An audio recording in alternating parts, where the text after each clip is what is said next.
Halo semuanya, kembali lagi di video pembelajaran inovasi pendidikan dengan saya Agus Nurdani. Ya, mari kita mulai. Video ini dibuat untuk memenuhi tugas UTS mata pelajaran inovasi pendidikan ya, yang diampu oleh Dr. Haji Dadang Rahman Manandar MPD. Di sini saya akan menjelaskan mengenai Get Project Based Learning ya, model pembelajaran Project Based Learning. Sebelum kita mulai, kita kenalan dulu dengan profil saya. Di sini saya Berani dengan NPM 20106310 dari kelas 6B.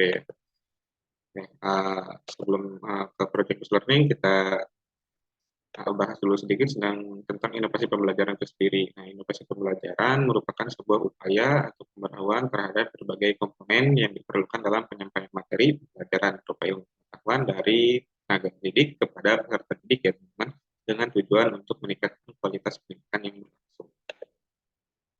Nah, eh, sedangkan untuk model pembelajaran kita sendiri yang akan kita bahas yaitu Project Based Learning, menurut NYC Department of Education di tahun 2009, Project Based Learning merupakan strategi pembelajaran di mana siswa harus membangun pengetahuan konten mereka sendiri dengan mendemonstrasikan pemahaman yang baru melalui berbagai bentuk representasi atau project ya.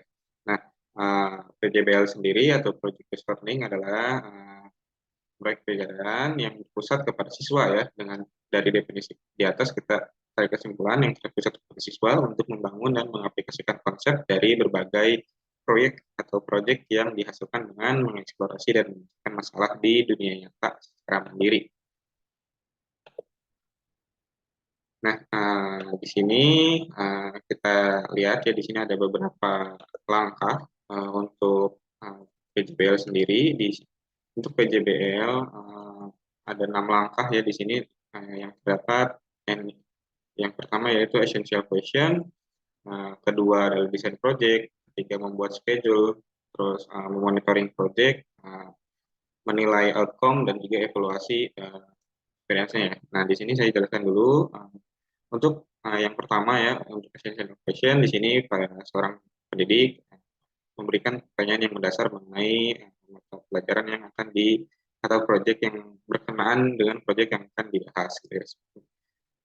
Yang kedua untuk mendesain sebuah perencanaan. Di sini tenaga pendidik merancang dan mengenalkan proyek yang akan diberikan kepada peserta didik, seperti membentuk sebuah kelompok penelitian dan juga memberikan serta menjelaskan alat-alat dan juga bahan yang akan dipakai dalam proyek tersebut, seperti penilaian dan juga lain-lain ya.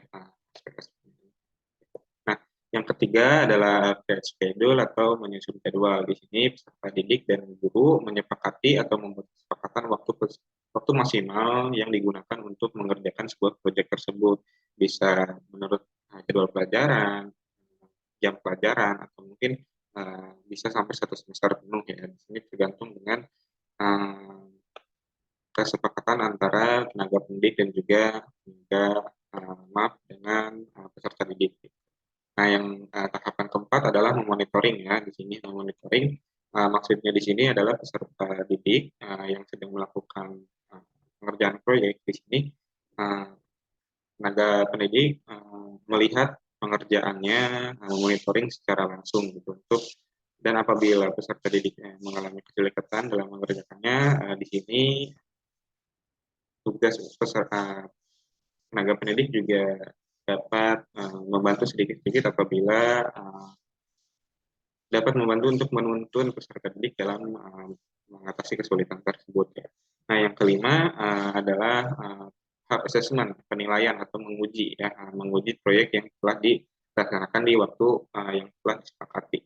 Nah, di sini dalam mengujinya dapat dilakukan dengan berbagai bentuk seperti mempresentasikannya di depan kelas, atau mungkin dapat membuat festival dan juga pameran untuk memamerkan hasil proyek yang telah dilakukan oleh setiap tadi tersebut. Dan yang keenam adalah tahap evaluasi pengalaman atau experience ya di sini.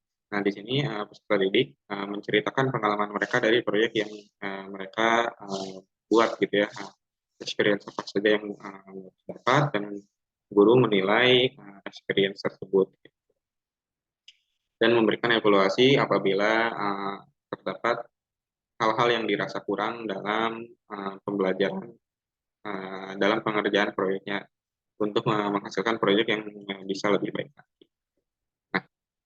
Nah, dari ke-6 langkah tersebut dan pengertian-pengertian sebelumnya dapat disimpulkan kalau proyek based learning adalah model pembelajaran yang terpusat kepada siswa ya, karena dari pertama sampai akhir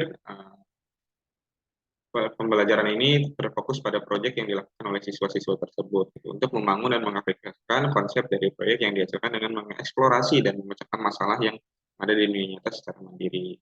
Nah, diharapkan kemandirian siswa dalam belajar ini untuk menyelesaikan tugas yang dihadapinya mereka memiliki tujuan dari PJBL ini ya. Jadi PJBL ini sangat bertujuan untuk melatih kemandirian siswa dalam belajar dan menyelesaikan masalah.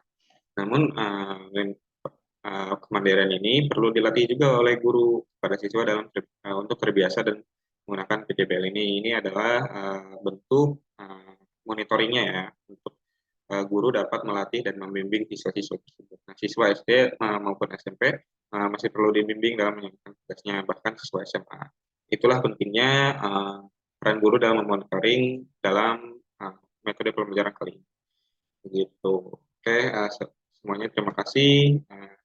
Mungkin demikian video pembelajaran dari saya untuk inovasi pendidikan project based learning. Assalamualaikum warahmatullahi wabarakatuh.